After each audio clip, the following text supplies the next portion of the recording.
I love baby Pokemon. Ask anyone that knows me and they'll at least be able to infer that. Wait a minute.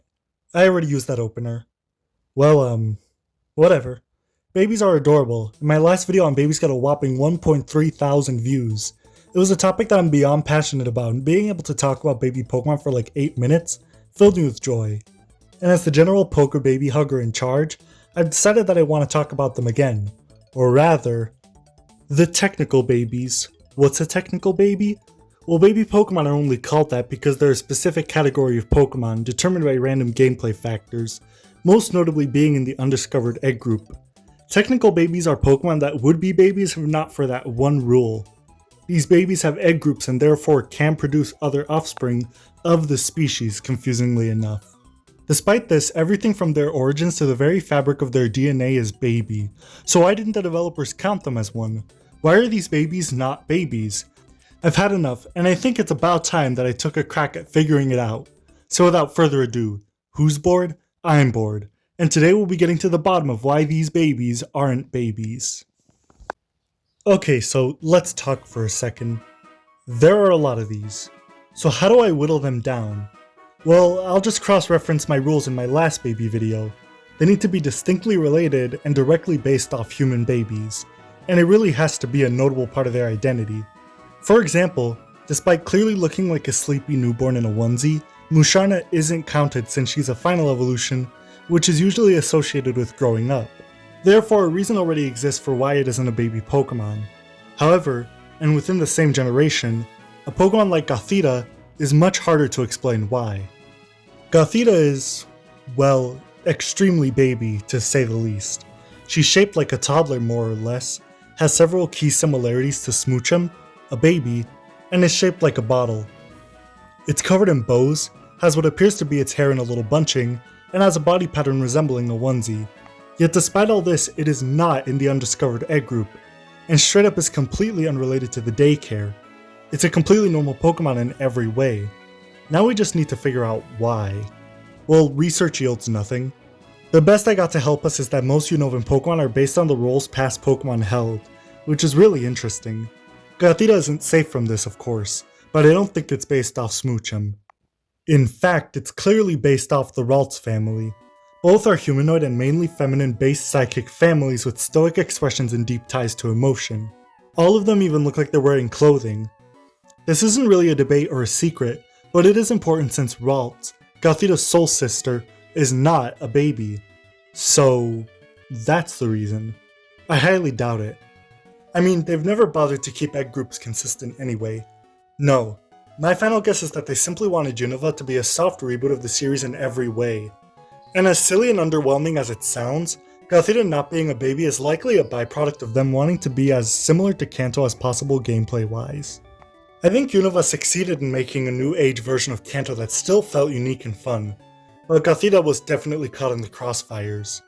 This checks out as it would explain why, despite literally being a baby in every other way, she's not one. Additionally, it explains why there are no babies in Unova. They simply wanted to step away from complicated mechanics and distinctions that they had made in the past 14 years of history up to that point. Gothita feels a little special in that way, since it's Unova's sole baby. Whereas every generation has multiple, Unova poured all its effort into one perfect child and just reined it in. They clearly had a desire to make another baby, but not a desire to make like 10 for no reason. In my heart, Gothita will always be a baby, and its lack of the title was more so just circumstances rather than its origin.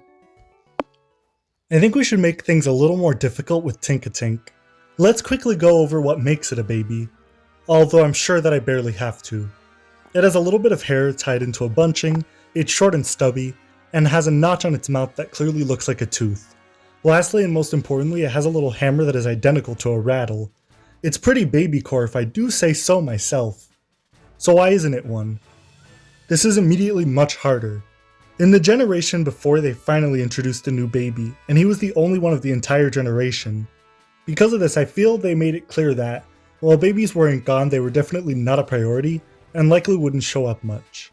This basically puts Tinkatink into the perfect position to be a baby, which makes my job way harder. Well, there are a few possibilities, so let's go one by one. The first could be its type. Fairy and Steel is an extremely good type with tons of resistances and very few weaknesses, which sort of goes against the theme of babies being weak. Except that I don't really buy it, because if you watched my last video, we cover that there are plenty of very good babies, so Tinkatink wouldn't exactly be groundbreaking. Another reason could be that they don't want any Steel type babies, as Steel could be seen as maybe too abrasive. It's the same reason why there are no Ghost, Bug, or Ground babies. And though what I'm about to say might sound stupid, Tinkatink literally debunks this immediately. It's a very cute, non-abrasive Steel type. I just don't buy that this is the reason, though we could be getting closer to maybe figuring it out. My last guess is the one I feel the most confident about, and it's an observation that took me several days to notice. Look at these baby Pokemon. They were all introduced in the same generation as their evolutions, which is a little weird, but that's not the point. Now I'm going to put the families they were introduced with on screen, and you tell me if you notice a pattern. Noticed it yet? I'm sure you have. All of them are only 2-stage families. Now the only rebuttal, and I really mean the only one, is that Togekiss was added to the family later on. But that wasn't the intent, was it? As bizarre as it may seem, it's a consistency. Babies introduced in the same region as their evolutions only evolved once, and it's been 30 years where this has happened 3 different times. And Tinkatink would have been the first Pokemon to break this rule had it been a baby. This is so valid, in fact, that you could even say it applies to Gothita, though I still feel it applies the most strongly to Tinkatink, as it literally has no other reason to just be a normal Pokemon. I propose that, since the Tinkatink family evolves 3 times at once during its introduction, the former isn't allowed to count as a baby for some reason. It might sound forced, but Game Freak has set up weird or arbitrary rules. No Unova Mega Evolutions, no babies introduced with their evolutions more than once per generation, etc. This isn't new and might even be something to look out for. I say we shift gears a little and go to something truly bizarre. This is Phione. Now the Poke fans in the crowd might be wondering why this little bundle of joy is here, but allow me to review the facts. Phione only comes out of eggs, like in every single mainline game, though there is one exception in Legends where it's accompanying Manaphy. Another thing worth mentioning is that, even though it comes from a mythical, it's almost never treated like one. Countless sources treat it like a normal Pokemon, and every single dex entry it has doesn't dare to mention Manaphy. Yeah, I don't know, seems like Phione might be more normal, and potentially baby than we think it is. So, what's the holdup? I've actually seen some people online question why it isn't one, and it seems to drop blanks or mostly boil down to it not counting because it's a mythical of some sort.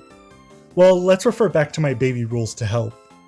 It does seem directly related to egg hatching mechanics and, by extension, the daycare. Secondly, since it comes from a mythical and is likely one, it's in the undiscovered egg group. And third, on account of being Manaphy's child, it almost inherently is a baby, just based off general concept. Okay, now that it's been a few seconds, did you notice the mistake I made? Well, I certainly didn't, but while researching I had found an interesting quote on Bulbapedia. It said that Phione was technically not a mythical because you didn't need to breed a mythical to get one. And if you don't need to breed Manaphy, then who? That's right, Phione is in an egg group. It can breed and therefore isn't a baby. I was shocked when I found this out. It's even more confusing as Phione is genderless and still needs a Ditto to breed anyway, so the egg group does literally nothing for it. The only reason they would ever add it is to not so suddenly show that Phione is in fact not a baby. But like, why would they feel the need to block out Phione from being a baby? Now we need to answer that. I have a small guess.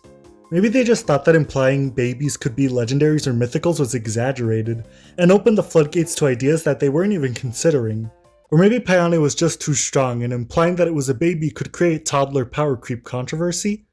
Now that I'm really putting pen to paper, I'm realizing that every single source on Phione avoids calling it any sort of child, offspring, or baby. They distinctly want you to know that it doesn't count. It's a targeted effort. And likely just to prove that mythicals can't have babies. Phew, I'm tired. And when I'm tired I like to kick back, subscribe to Bored in a good way, and talk about more babies. That's why we're gonna have a quick lightning round for several babies that aren't babies. I asked a couple of people as well as looked online for a few Pokemon that people wanted answers for, and since some are easy and quick to explain, they'll be here, like Sunkern. It's very weak, was introduced in Gen 2, and overall fits with the baby's stubby and overly cute style. The reason that Sunkern isn't a baby is because it has zero relation to babies at all. It's just a sunflower sprout in a bag, and while that is cute, isn't nearly enough to count. Badu, for example, while being a seedling, is also styled after both a baby with a bib and a baby being swaddled, nuance that Sunkern lacks.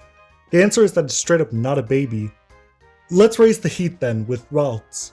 It's very visibly a humanoid child, which usually counts as a baby, and is more than a little weak. It only learns teleport until it evolves, where it just seems to get a little older. Overall, Ralts is definitely harder, but still easy.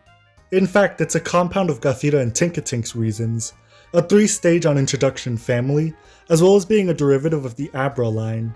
Next up is probably Teddiursa, I'd say, who's sort of infamous. In my last video I made it clear that many just thought he was already a baby, so that gives us a good baseline. He's directly based off bear cubs and the Ursa Minor constellation, so it's written in his DNA that he is, in fact, the baby of the two bears. He's typically shown with the baby Pokemon, so figuring out what stops him is super difficult. My strongest guess is that Teddiursa just isn't literally considered the baby of the family. For example, Clefairy and Clefable were brung into existence, so in Gen 2 they gave it a baby form. Clefairy came first, and it's technically the start of the family, but there's a special form before it. It's baby. It's a very important and notable part about it, and it's something that all babies share. They're someone's baby.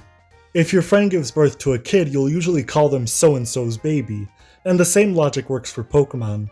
The only exceptions apply to babies introduced with their evolutions, of which every generation only gets one.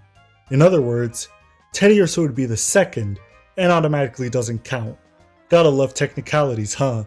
It's also what shoots down Vullaby, who wears a giant skull diaper and has lullaby literally in its name. It's both for its lack of being someone's baby, as well as the fact that it's a direct counterpart to Rufflet. If Vullaby is a baby, we have to start questioning why Rufflet isn't. It's a conflict of interest to have one version contain a special Pokemon, while the other just doesn't, and that ends our lightning round. I'll need a really weird Pokemon to end this video on. Something unique and unexpected, and you'd be surprised how many Pokemon there are that come close to counting as a baby, only to not be. Yes, I know the literal reasons why they technically don't, but I more so mean design and inspirational reasons, or in the case of Gothita and Tinkatink, circumstantial reasons. And while writing I had accidentally explained off so many of them. Except one. Buneary. See, Buneary is tough. Most people recognize that she isn't one, or even shouldn't be one, but why? It's abrasive and extremely hard to befriend, which is definitely reflective of how fickle toddlers can be. The puffs around its bottom could be some sort of skirt, a sentiment shared by Bulbapedia, and it in general clearly resembles both a bunny and a human child. For all intents and purposes, it fits in enough. Here, its Pokédex pages directly imply that it sleeps in the fetal position.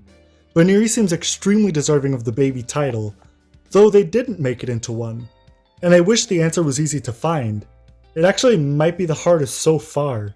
Both Gothita and Tinkatink's reasons can't help us here as it only evolves once and isn't directly based off a past Pokemon line. Actually, this plays against us since Buneary evolves through friendship. If this sounds random, it's not, since it's the most common evolution method across all babies. Out of 19 there are 10 who have it, so this actively goes against us. I tried researching further but to no avail. Buneary isn't really in any serious baby discussions and I couldn't find any answers as to why. What was making people consider Vullaby a baby but not Buneary? Could she just be not baby enough? I mean, reviewing the fact, she doesn't really look like one. The puffs around her waist and ears are kind of hard to link to anything, but I'm immediately drawn to extremely puffy high-end fashion. Fashion that you'd be fairly dumb to dress on a baby. Well, casually I guess. But dressing your babies up to take pictures is a fairly normal practice. Some have interpreted its rolled up ears as looking like a hat, which is also fair. There's a chance that Buneary just might be more of a normal child than a baby. But then, what of the fetal sleeping position and abrasive nature? Rabbits also partake in those babyish activities, but the double meaning is obvious. I'm struggling to explain this off. How far does a child grow before they stop counting as a baby, especially in Pokemon terms? Well, we're not helped much. There are two baby Pokemon that blatantly pass babyhood, being Tyrogue and Riolu. They are way too grown and likely based off the whole trope of a little boy training to be a powerful martial arts master. But they are kids, not toddlers, and Tyrogue is especially shaped like one. I'm willing to concede that Buneary isn't a baby, but I'm not willing to concede that she doesn't belong. However, after enough thinking, I think I got it, and it's kind of dumb and underwhelming. Is Buneary a baby Lopunny? It's a legitimate question I've neglected to ask. Some may say yes, some may say no, but what exactly was the original intent? Like, what was it meant to be? Sure, you can argue that we'd never know because we can't read the developers' minds, but I think we can infer. For example, I'd be willing to go up to bat that Riolu is a baby Lucario. I have a video planned for it soon, but to summarize, Lucario was a juggernaut for a while and totally took center stage. Almost exclusively because of its popularity and success, Riolu was an afterthought. Its existence hinges on Lucario. You only catch one for Lucario, therefore I dare say, it's a baby Lucario. Even Togepi is inherently a baby due to how it was introduced, with Misty always treating it like a baby. People tend to forget that Pokemon is very conscious about their image, and everything at the time of release is accounted for, period. Togepi and Riolu were carefully controlled so that they could be considered babies without fitting all the rules, and it worked. Even Toxel holds this to a lesser extent.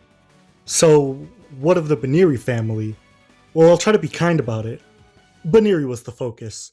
Dawn's Buneary in the Pokemon anime never evolved and pretty much stole all the attention for as long as Diamond and Pearl ran. It was her Pikachu, and was supposed to stay cute and small more or less forever. Lopunny was less than an afterthought. While it was always accounted for, Buneary was our golden child. Getting a Lopunny is specifically very hard, since Buneary is the only Pokemon that starts at the lowest possible friendship level, requiring you to have it for much longer than normal. And telling by how popular Buneary was, I'd say it worked pretty well. It was never treated as a baby, and mentions of Lopunny didn't follow it wherever it went. Ladies and gentlemen, I think we cracked the case. Buneary isn't a baby Lopunny, and yes, I think that's the reason. They didn't want to water down or make their marketable bunny for girls sound immature, so Buneary just isn't a baby despite being perfect for the job.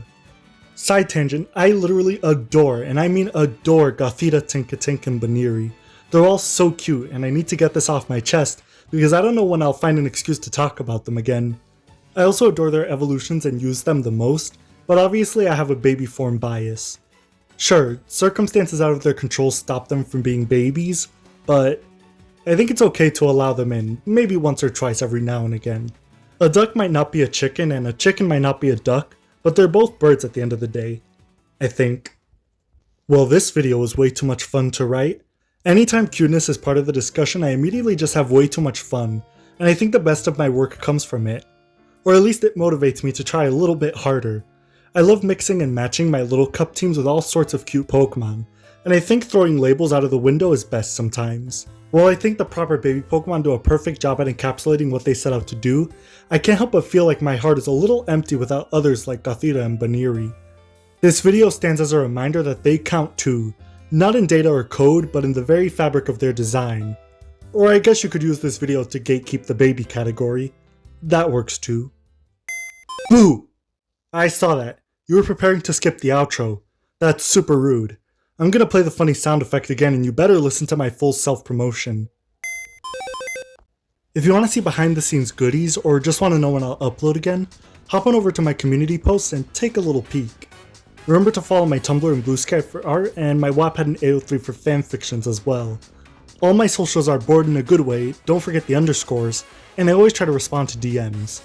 My ask box is open no matter the type of day or weather, so keep that in mind too. And remember, always stay bored.